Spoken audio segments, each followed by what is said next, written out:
Hello dear friends, PDA के अंदर ही अपनी यूनिट चल रही है कौन सी, हाई रिस्क न्यूबॉर्न वाली। और उस यूनिट में सबसे पहले अपन ने क्या डिस्कस किया है, बर्थ एस्पेक्सिया और neonatal CPR. Second disorder portion कौन सा है अपना, रेस्पिरेटरी डिस्ट्रेस सिंड्रोम। कौन सा है, respiratory distress syndrome. Respiratory distress syndrome, यहां पर दो केस है, दो पॉइंट आते हैं। एक तो आता है रेस्पिरेटरी डिस्ट्रेस और एक आता है रेस्पिरेटरी डिस्ट्रेस सिंड्रोम। तो केस आते हैं, एक होता है रेस्पिरेटरी डिस्ट्रेस किसको बोलते हैं, एक रेस्पिरेटरी डिस्ट्रेस सिंड्रोम किसको बोलते हैं।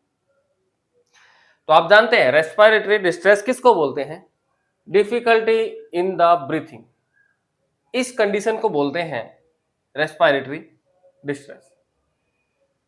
यदि बच्चे की ब्रीथिंग के अंदर डिफिकल्टी है, ब्रीथिंग के अंदर डिफिकल्टी आती है, तो वो केस कौन सी होगी, रेस्पिरेटरी डिस्ट्रेस। और रेस्पिरेटरी डिस्ट्रेस सिंड्रोम क्या होता है, इसके अंदर बच्चे के जो लंग्स है उनके अंदर क्या होता है, सर्फेक्टेंट की प्रेजेंस भी हो सकती है, बोले तो क्या होगी, कम मात्रा में होंगे या फिर एब्सेंस भी हो सकती है। आरडीएस के अंदर सर्फेक्टेंट की मात्रा एब्सेंस भी हो सकती है या फिर डेफिशिएंसी भी हो सकती है, कम मात्रा में भी हो सकती है। ये केस किसके अंदर आएगा, आरडीएस के अंदर। आरडीएस होगा तो रेस्पिरेटरी डिस्ट्रेस होगा, आरडीएस होगा तो रेस्पिरेटरी डिस्ट्रेस होगा, और रेस्पिरेटरी डिस्ट्रेस है तो आरडीएस हो भी सकता है या नहीं भी हो सकता है, वो देखना पड़ेगा सर्फेक्टेंट वाला केस। ठीक है, तो यहां पर मेरे को क्या बताना था, रेस्पिरेटरी डिस्ट्रेस के बारे में। क्या होता है रेस्पिरेटरी डिस्ट्रेस, मतलब डिफिकल्टी इन द ब्रीथिंग। ठीक है, तो यहां पर आरडीएस की डेफिनेशन क्या बनी, रेस्पिरेटरी डिस्ट्रेस की डेफिनेशन क्या बनी, डेफिनेशन देखें आप। RDS,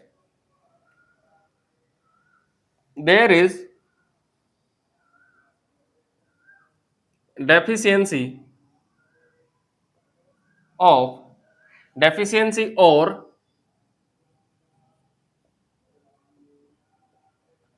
absence of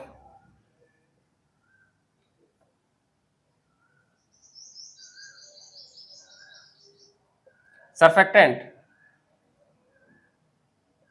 in the lungs of newborn या नियोनेट। ठीक है, क्या डेफिनेशन बनी रेस्पिरेटरी डिस्ट्रेस सिंड्रोम की, कि बच्चे के अंदर क्या या तो डेफिशिएंसी हो या एब्सेंस हो, किसकी, सर्फेक्टेंट की। तो ये कंडीशन किसके अंदर मिलेगी, लंग्स के अंदर सर्फेक्टेंट की डेफिशिएंसी हो या एब्सेंस हो, इस कंडीशन को अपन क्या बोलेंगे, रेस्पिरेटरी डिस्ट्रेस सिंड्रोम। ठीक है, क्या हो रहा है इसके अंदर, सर्फेक्टेंट की प्रॉब्लम हो रही है। अब अपन देखते हैं सर्फेक्टेंट क्या होता है। सर्फेक्टेंट क्या होता है, सर्फेक्टेंट एक प्रकार का केमिकल कंपाउंड होता है। क्या होता है, सर्फेक्टेंट एक प्रकार का केमिकल कंपाउंड होता है जो किससे मिलकर बने होते हैं, फॉस्फोलिपिड से मिलकर बने होते हैं। सर्फेक्टेंट एक प्रकार का केमिकल कंपाउंड होता है जो फॉस्फोलिपिड से मिलकर बना हुआ होता है। और फॉस्फोलिपिड कौन कौन से होते हैं, एक तो लेसिथिन होता है और एक स्पिंगोमाइलिन होता है। फॉस्फोलिपिड कौन कौन से होते हैं, लेसिथिन एंड स्पिंगोमाइलिन। और लेसिथिन और स्पिंगोमाइलिन किस रेशियो में प्रेजेंट होते हैं, 2:1 में, 2:1 में प्रेजेंट होते हैं। ठीक है, सर्फेक्टेंट का निर्माण किस एज पर होता है या स्टार्ट किस एज पर होता है, 20 वीक ऑफ गेस्टेशनल एज पर सर्फेक्टेंट का निर्माण होना स्टार्ट होता है। एंड 35 वीक पर या 35 वीक ऑफ गेस्टेशनल एज पर कंप्लीट सर्फेक्टेंट का निर्माण हो जाता है। ठीक है, सर्फेक्टेंट का निर्माण कौन करता है, सर्फेक्टेंट का निर्माण करती है, आप जानते हैं लंग्स के अंदर क्या प्रेजेंट है, एल्वियोलाई। और एल्वियोलाई के अंदर बेसिकली मेनली दो प्रकार की सेल प्रेजेंट होती है, एल्वियोलर टाइप 2 सेल या फिर इसी को मैं बोल सकता हूं न्यूमोसाइट टाइप 2 सेल। ठीक है, जो क्या करती है, इसका निर्माण करवाती है सर्फेक्टेंट का। एक होती है type 1 cell, alveolar type 1 cell, या न्यूमोसाइट टाइप 1 सेल। ये क्या करती है, ये गैस एक्सचेंज में हेल्प करती है। जबकि अपने को यहां पर क्या करना है, सर्फेक्टेंट के रेस्पेक्ट में देखना है, तो एल्वियोलर टाइप 2 सेल जो क्या करती है, सर्फेक्टेंट का निर्माण करवाती है। खुद नहीं करती है, ऐसा नहीं, कंटिन्यू करती रहती है। उसको पहले स्टिमुलेशन दिया जाता है। किसको? सर्फेक्टेंट के बारे में रामायण देख रहे हैं अपन। जैसे ही न्यूमोसाइट टाइप 2 सेल को अपन क्या करवाएंगे, स्टिमुलेशन देंगे, तो वो सर्फेक्टेंट का निर्माण करवाएगी। वैसे बिना स्टिमुलेशन के वो निर्माण नहीं होगा। तो जैसे ही स्टिमुलेशन देंगे, तो स्टिमुलेशन कहां से आएगा? स्टिमुलेशन आएगा स्टीरॉयड हार्मोन के थ्रू। यहां पर स्टिमुलेशन कौन देगा? Steroid hormone. और आप जानते हैं स्टीरॉयड हार्मोन कहां से आता है? एड्रिनल ग्लैंड से आता है। एड्रिनल ग्लैंड के दो भाग हैं, एड्रिनल कॉर्टेक्स और एड्रिनल मेडुला। तो एड्रिनल कॉर्टेक्स से आप जानते हैं स्टीरॉयड का निर्माण होता है। मतलब स्टीरॉयड कहां से निकलेगा? एड्रिनल कॉर्टेक्स से, जो ब्लड सर्कुलेशन से होते हुए लंग्स में पहुंचेगा। लंग्स में पहुंचकर फिर कहां पर जाएगा? ये एल्वियोलाई में टाइप 2 सेल के पास आएगा, और यहां पर इसको क्या करेगा? स्टिमुलेट करेगा। किसको?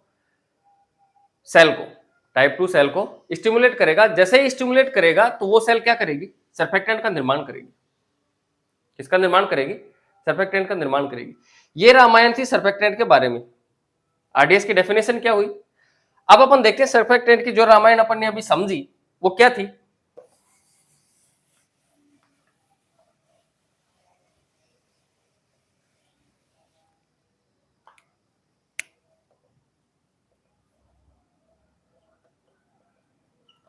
सर्फेक्टेंट क्या क्या देखा अपन ने? सर्फेक्टेंट एक प्रकार का केमिकल कंपाउंड है। केमिकल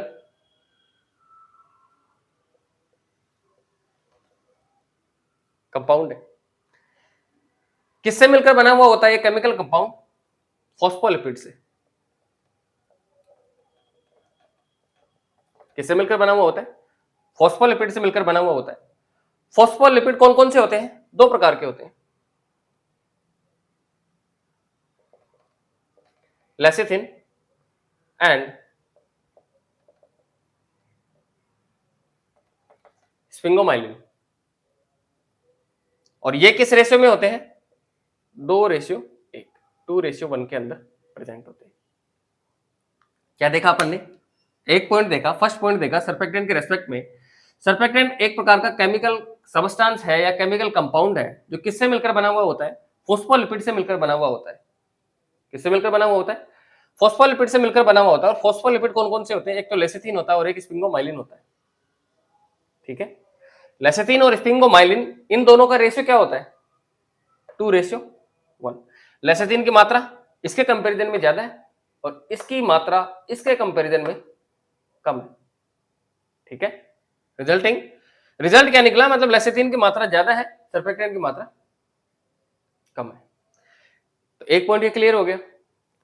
सेकंड पॉइंट, सर्फेक्टेंट का निर्माण स्टार्ट कब होता है, बनना कब स्टार्ट होता है, और इसका एंड कब होता है, मतलब कंप्लीट कब बन जाते हैं वो सर्फेक्टेंट?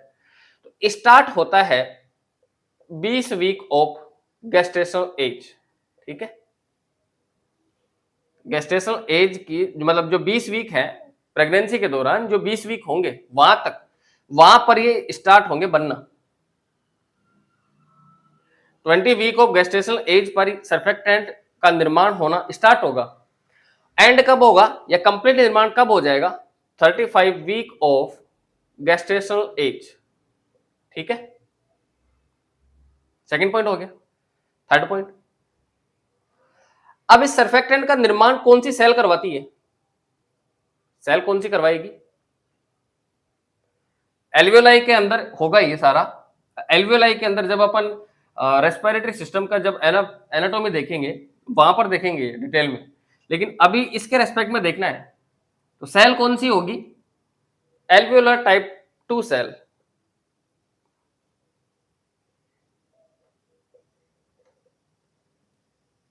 या इसी को मैं बोल सकता हूं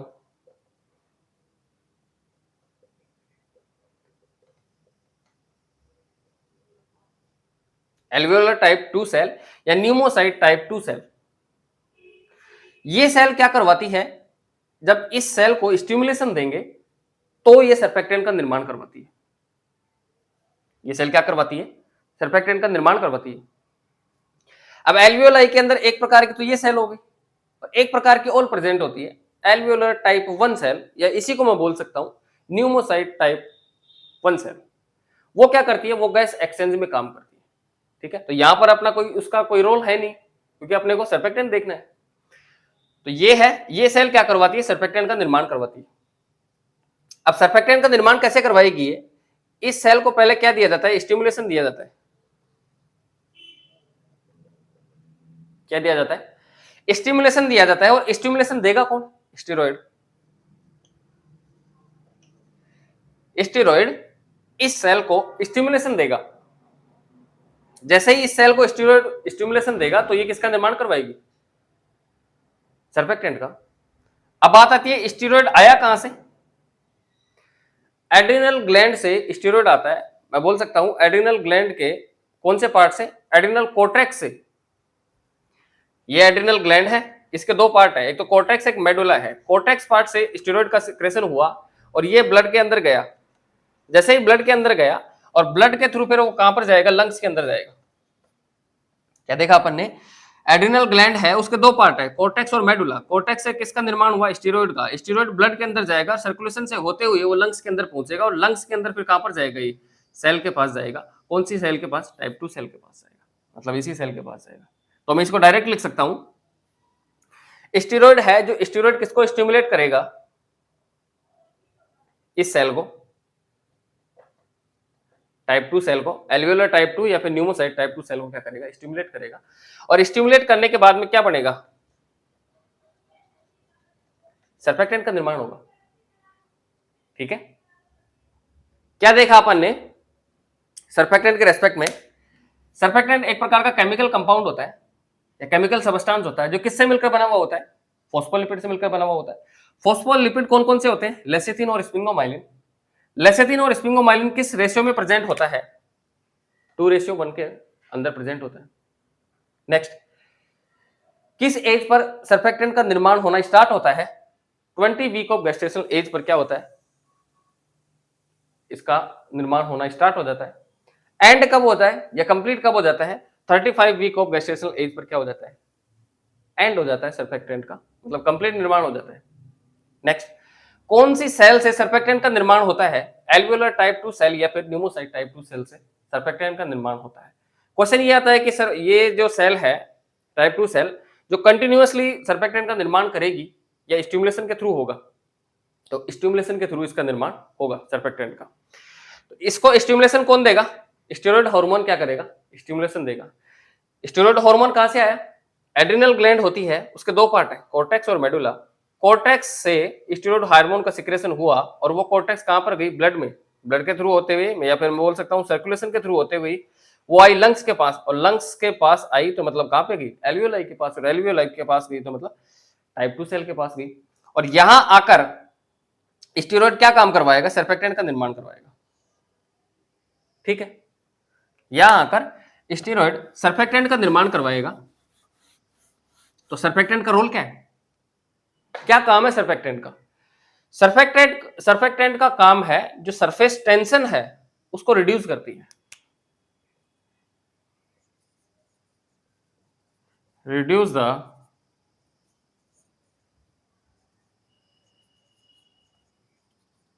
surface tension of the lungs. Lungs के सरफेस टेंशन को क्या करती है, ये रिड्यूस करती है। अब रिड्यूस क्यों करती है, इसके पीछे क्या लॉजिक है, यदि सरफेस टेंशन रिड्यूस नहीं होगा तो लंग्स कोलैप्स हो जाएंगे। ठीक है, जो सरफेस टेंशन है यदि वो रिड्यूस हो गई तो लंग्स ओपन रहेंगे। ठीक है, और यदि सरफेस टेंशन क्या हो गई, कम हो गई तो ओपन रहेंगे, और कम नहीं हुई, रिड्यूस नहीं हुई सरफेस टेंशन तो लंग्स कोलैप्स हो जाएंगे। ठीक है, ये काम किसका है, सर्फेक्टेंट का है। ठीक है, नेक्स्ट, दो पॉइंट और आते हैं सर्फेक्टेंट के अंदर ही। क्या, ये दो क्वेश्चन है कि सर्फेक्टेंट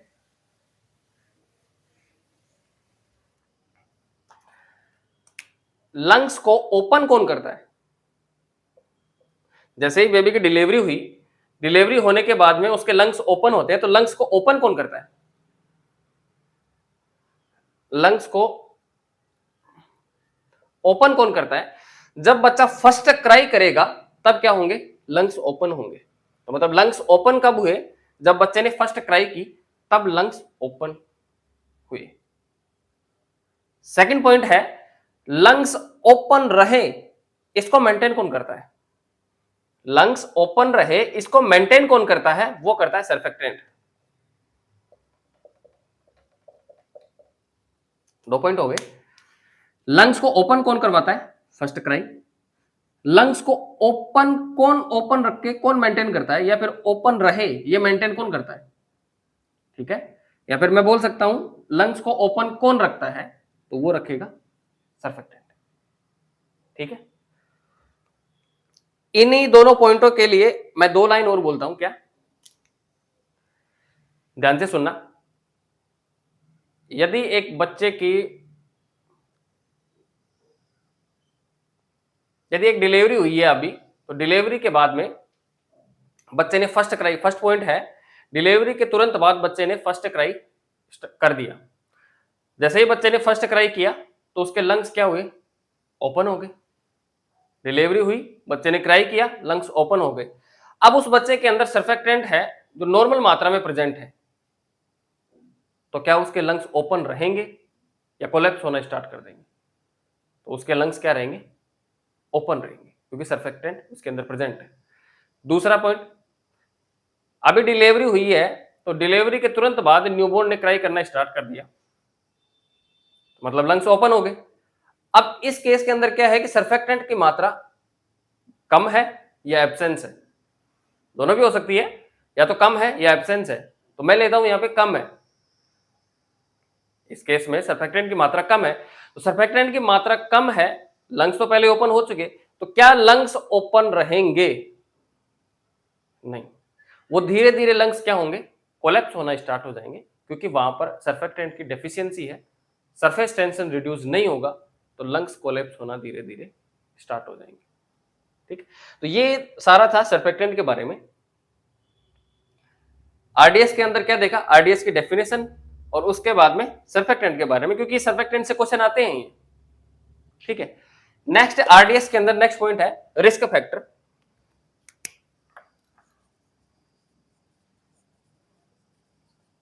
आरडीएस के अंदर नेक्स्ट पॉइंट है risk factor. First risk factor है प्री टर्म न्यूबॉर्न।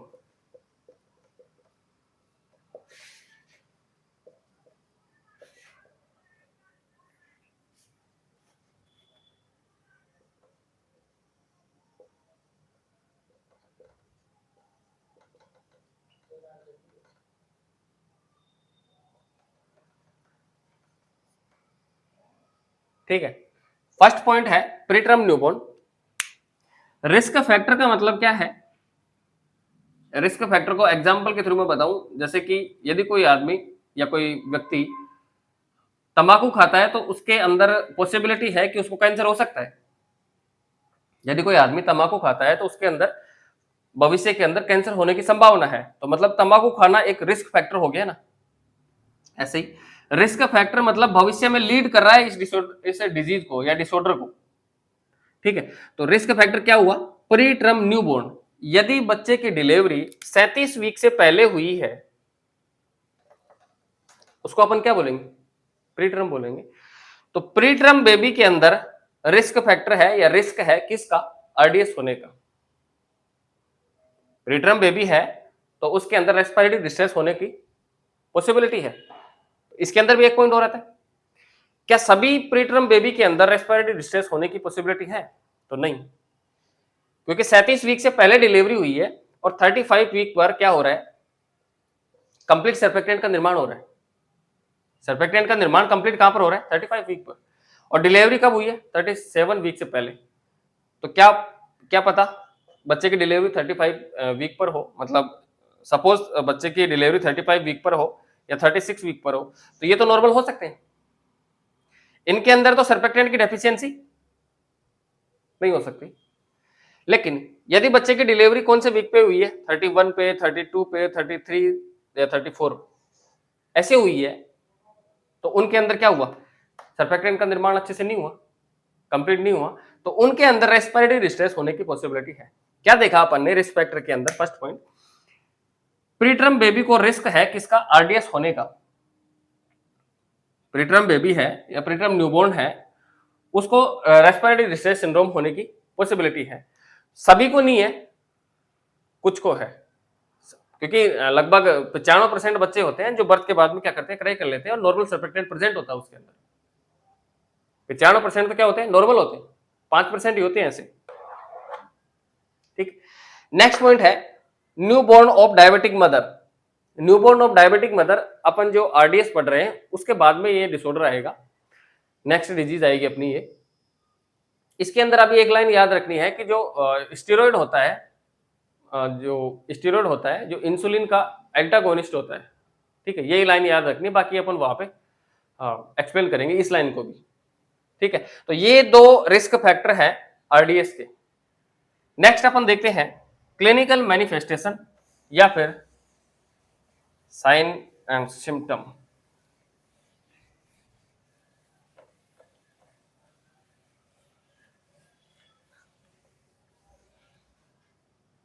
आरडीएस के साइन एंड सिम्टम क्या होंगे, फर्स्ट पॉइंट,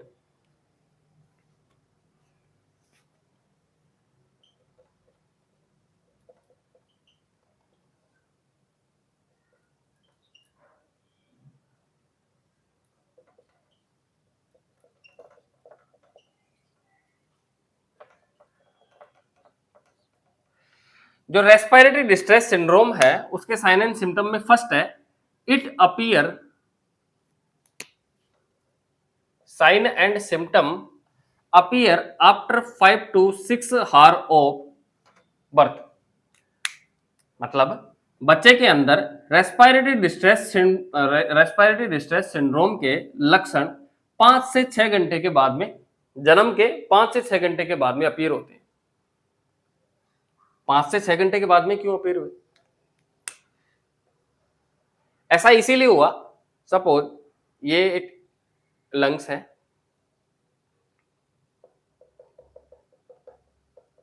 यहां पर प्रेजेंट है सर्फेक्टेंट और वो है कम मात्रा में। ठीक है, जैसे ही बच्चे ने फर्स्ट क्राई किया तो लंग्स क्या हो गए, ओपन हो गए। ध्यान से समझना, जैसे ही बच्चे ने, क्या समझना है अपने को, ये 5 से 6 घंटे क्यों लगे, 5 से 6 घंटे के बाद में साइन एंड सिम्टम क्यों अपीयर हुए, तो उसका लॉजिक ये है, बच्चे ने फर्स्ट क्राई किया, फर्स्ट क्राई करते ही लंग्स क्या हो गए, ओपन हो गए। लेकिन डिसऑर्डर कौन सा है अपना, रेस्पिरेटरी डिस्ट्रेस सिंड्रोम, तो मतलब इसके अंदर क्या है, सर्फेक्टेंट की एब्सेंस है या डेफिशिएंसी है। तो इसके अंदर सर्फेक्टेंट के मानो क्या है, डेफिशिएंसी है।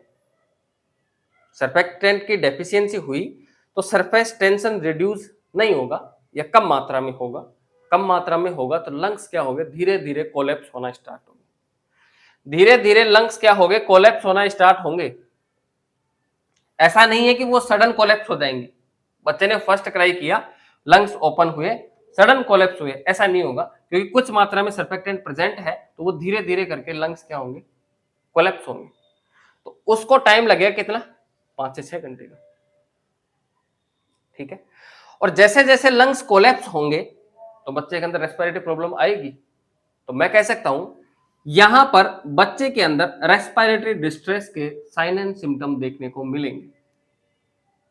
फिर से समझना एक बार, 5 से 6 घंटे के बाद में साइन एंड सिम्टम अपीयर हो रहे हैं, वो क्यों हो रहे हैं, क्योंकि सर्फेक्टेंट की मात्रा कम है, लंग्स धीरे धीरे क्या कर रहे हैं, कोलैप्स कर रहे हैं। कोलैप्स कर रहे हैं तो बच्चे के अंदर क्या हो रहा है, रेस्पिरेटरी डिस्ट्रेस हो रहा है, ब्रीदिंग में प्रॉब्लम आ रही है उसको।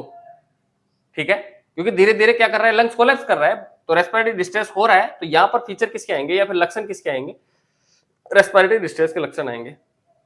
ठीक है, रेस्पिरेटरी डिस्ट्रेस के लक्षण क्या क्या है वो देखो। रेस्पिरेटरी डिस्ट्रेस के जो साइन एंड सिम्टम है वो अपन ने फर्स्ट यूनिट के अंदर देखे थे।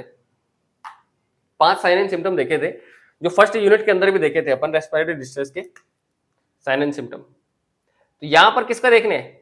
रेस्पिरेटरी डिस्ट्रेस के साइन एंड सिम्टम देखने हैं। वो कौन कौन से होंगे? Sorry, first one nasal flaring,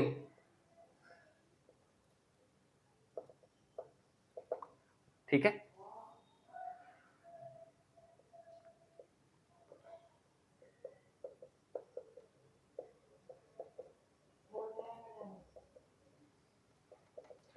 intercostal retraction,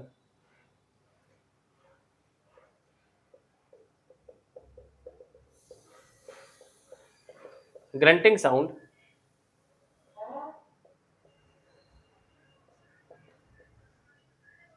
tachypnoea, cyanosis. ये सिम्टम आएंगे किसके अंदर?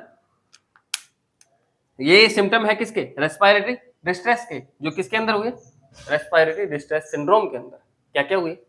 नेजल फ्लेयरिंग, नेजल फ्लेयरिंग अपन ने पहले देखा है, इनको डिस्कस भी किया है। नेजल फ्लेयरिंग क्या होता है? नेजल फ्लेयरिंग मतलब नोस्ट्रिल का नॉर्मल जो डायमीटर होता है उससे डायलेट होना। क्यों हो रहा है ये? क्योंकि बॉडी के अंदर ऑक्सीजन की डेफिशिएंसी है, ऑक्सीजन की कमी है। ऑक्सीजन की कमी है तो बॉडी क्या करेगी? कंपनसेटरी मैकेनिज्म शो करेगी। कंपनसेटरी मैकेनिज्म शो करेगी तो वो क्या करना चाहेगी? रेस्पिरेटरी रेट को इंक्रीज करेगी, ताकि बॉडी के अंदर ऑक्सीजन की सप्लाई या ऑक्सीजन की जो डिमांड है वो फुलफिल हो सके। तो उसके लिए ज्यादा से ज्यादा ऑक्सीजन अंदर आ सके तो ये नोस्ट्रिल क्या होंगे? डायलेट होंगे, क्योंकि रेस्पिरेशन रेट भी क्या हो रही? इंक्रीज हो रही है। क्या देखा अपन ने? क्यों डायलेट हुए नोस्ट्रिल? नेजल फ्लेयरिंग क्यों देखने को मिली? क्योंकि बॉडी के अंदर ऑक्सीजन की डेफिशिएंसी है। ऑक्सीजन की डेफिशिएंसी है तो बॉडी कंपनसेटरी मैकेनिज्म शो करेगी, रेस्पिरेशन रेट को इंक्रीज करेगी ताकि ऑक्सीजन का लेवल मेंटेन हो सके, ठीक है। और उसके रिजल्ट में क्या होगा? नेजल फ्लेयरिंग होगी। Next point, intercostal retraction. Intercostal retraction, coastal मतलब रिब्स, इंटर मतलब मध्य में, रिट्रैक्शन मतलब धसना। तो जो दो रिब्स हैं उनके मध्य जो स्किन है वो क्या करेगी? अंदर की तरफ धसेगी। क्यों धरेगी? क्यों धसेगी? क्यों धसेगी? क्योंकि रेस्पिरेटरी प्रॉब्लम बच्चे के अंदर देखने को मिल रही है, ठीक है। नेक्स्ट, ग्रंटिंग साउंड मतलब खरखराहट की आवाज आएगी। रेस्पिरेटरी प्रॉब्लम होने की वजह से, ऑक्सीजन का लेवल कम होने की वजह से जो साउंड आएगी वो कौन सी आएगी? ग्रंटिंग साउंड, खरखराहट की आवाज आएगी। नेक्स्ट, टेकिपनिया मतलब रेस्पिरेशन रेट इंक्रीज हुआ। क्यों हो रहा है? क्योंकि बॉडी कंपनसेटरी मैकेनिज्म शो कर रही है। Next, cyanosis. साइनोसिस का मतलब क्या हुआ? साइनोसिस दो प्रकार का हो गया ना, एक तो एक्रोसाइनोसिस और एक सेंट्रल साइनोसिस, ठीक है। एक्रोसाइनोसिस और सेंट्रल साइनोसिस मतलब दो प्रकार का हो गया ये, एक तो एक्रोसाइनोसिस और एक सेंट्रल साइनोसिस। पहले कौन सा होगा? एक्रोसाइनोसिस, बाद में कौन सा होगा? सेंट्रल साइनोसिस, ठीक है। मतलब क्या होगा? बॉडी के अंदर ऑक्सीजन की जो लेवल है वो कम हुई, ऑक्सीजन की लेवल कम हुई तो बॉडी क्या करेगी? जो पेरिफेरल पार्ट है जैसे कि लेग्स हो गए और हैंड्स हो गए, उनके अंदर ऑक्सीजन की सप्लाई को क्या करेगी? कम करेगी। ऑक्सीजन सप्लाई कम होगी तो ये जो पार्ट है वो नीले पड़ेंगे, ब्लू दिखाई देना स्टार्ट करेंगे। तो इस कंडीशन को क्या बोलेंगे? एक्सट्रीमिटीज का क्या होना? नीला पड़ना एक्रोसाइनोसिस को इंडिकेट करता है, ठीक है। और पहले ऐसा ही क्यों हुआ? क्योंकि जो वाइटल ऑर्गन है बॉडी उनको बचाना चाहेगी, पहले उनको सप्लाई ज्यादा से ज्यादा देगी, क्योंकि वाइटल ऑर्गन पहले डेड हो गए तो इसका कोई मतलब नहीं रहा। तो फिर है सेंट्रल साइनोसिस। सेंट्रल साइनोसिस मतलब मतलब जो पेरिफेरल साइनोसिस हुआ या फिर एक्रोसाइनोसिस हुआ उसके बाद में होगा सेंट्रल साइनोसिस, ठीक है। सेंट्रल साइनोसिस मतलब जो वाइटल ऑर्गन की जो सप्लाई होगी, ऑक्सीजन सप्लाई, वो अल्टर होगी, वो कम होगी और धीरे धीरे वो भी क्या होगी? सेंटर बॉडी पार्ट होगा, वो भी ब्लू देखने को मिलेगा। मतलब पूरा बॉडी पार्ट नीला देखने को मिलेगा इसके अंदर, ठीक है। तो अब यहाँ पे दो क्वेश्चन आते हैं कि रेस्पिरेटरी डिस्ट्रेस सिंड्रोम या फिर रेस्पिरेटरी डिस्ट्रेस का इनिशियल सिम्टम क्या होता है? रेस्पिरेटरी डिस्ट्रेस का इनिशियल लक्षण क्या होता है? तो उसके अंदर आंसर आएगा नेजल फ्लेयरिंग। दोनों क्वेश्चन आए हुए हैं, एक तो ये और एक ये। रेस्पिरेटरी डिस्ट्रेस का इनिशियल सिम्टम क्या होगा? Nasal flaring. नेक्स्ट क्वेश्चन क्या हुआ? रेस्पिरेटरी डिस्ट्रेस का लेट लक्षण क्या होगा? रेस्पिरेटरी डिस्ट्रेस का लेट लक्षण क्या होगा, वो होगा साइनोसिस। ठीक है, तो अपन ने क्या देखा रेस्पिरेटरी डिस्ट्रेस सिंड्रोम के अंदर क्या होता है, रेस्पिरेटरी डिस्ट्रेस सिंड्रोम और सर्फेक्टेंट के बारे में देखा, रिस्क फैक्टर क्या होते हैं और इसके क्लिनिकल मैनिफेस्टेशन क्या होते हैं। इसके बाद में अपन देखेंगे डायग्नोसिस एंड इसका मैनेजमेंट। ठीक है, तो जो नेक्स्ट क्लास में देखेंगे। आज के लिए इतना ही, थैंक यू।